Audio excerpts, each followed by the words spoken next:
Welcome back to Wager Talk TV. I'm Marco D'Angelo, joined in studio. We're going to have to call this one maybe the Sports Memo edition because we've got two Sports Memo guys here. Of course, Teddy, you're on both sites, but Teddy Covers, that's Teddy_Covers on Twitter.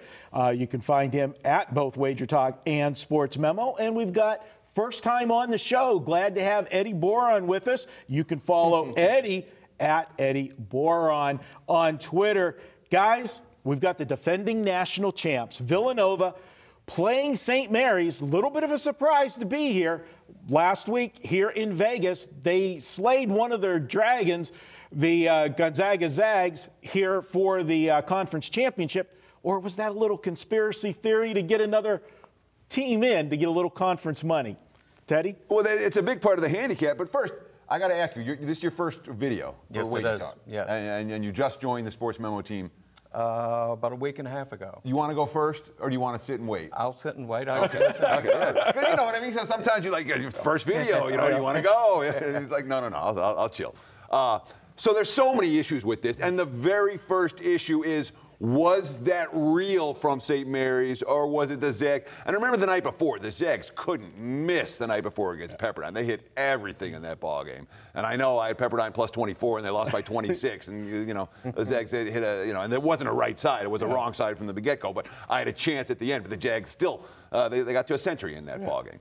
So the night after that level of performance, were they a little bit flat? They already destroyed St. Mary's twice? Or was that the Gales imposing their defensive will on an elite team? Because you look at St. Mary's down the stretch, I thought this team was soft for extended stretches this season. They're certainly a very young team compared to recent additions from Randy Bennett.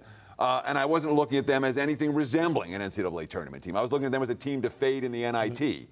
And then all of a sudden, late February, March rolls around, and they're playing the Gales-level defense. And that makes them dangerous against a Villanova team that, as we saw last weekend, sometimes has difficulty extending leads late. Yeah, they made some mistakes in that one. Thanks for bringing that up, Teddy, and reminding me of Saturday. Well, they did it. I mean, it's been a problem for Nova all year. Not all year, but certainly over the course of the last 2 months, 6 weeks. They have not played well down the stretch of close games.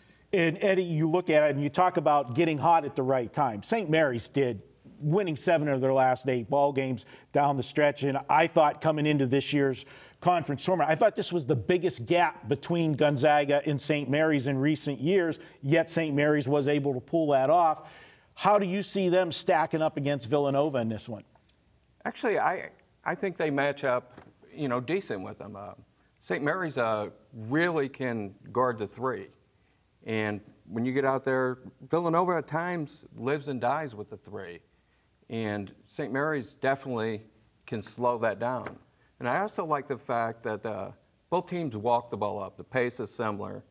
And I play a lot of totals, so I pay attention to that. And the pace in both defenses I really like. And that's basically, with the total, that's what I'm looking for. You looking more to the under here in this one then? Definitely, yeah. Defensive struggle, yeah. And it certainly has that potential. If St. Mary's is shutting down Nova from the 3-point line, Nova's not getting any easy baskets. No. And one thing Jay Wright does, that guy can coach defense. That's how they won a couple of national titles. So I wouldn't argue with that assessment. Here's my question for you, though. 3,000 miles? Yes. Maybe not quite, 2,500 miles. The long trip for St. Mary's. It's not an early start game, but do you think traveling all the way east is going to affect the Gales at all? It's a really long trip for them. I believe it will, and I don't know exactly. I know Gonzaga, their fans travel well. I don't know that St. Mary's fans travel as well.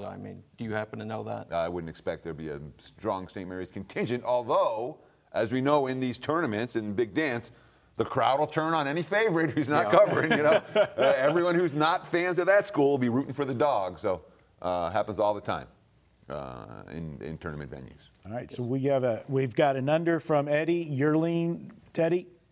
I don't know.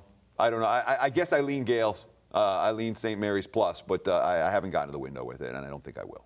All right, good stuff, guys. Hey, are you brand new to Wager Talk or Sports Memo? Well, we've got a gift for you. Until the game, Tips, first game on Thursday. All new users can take $20 off their first purchase using coupon code MM20 when checking out. It's a great way to introduce yourself to both sites.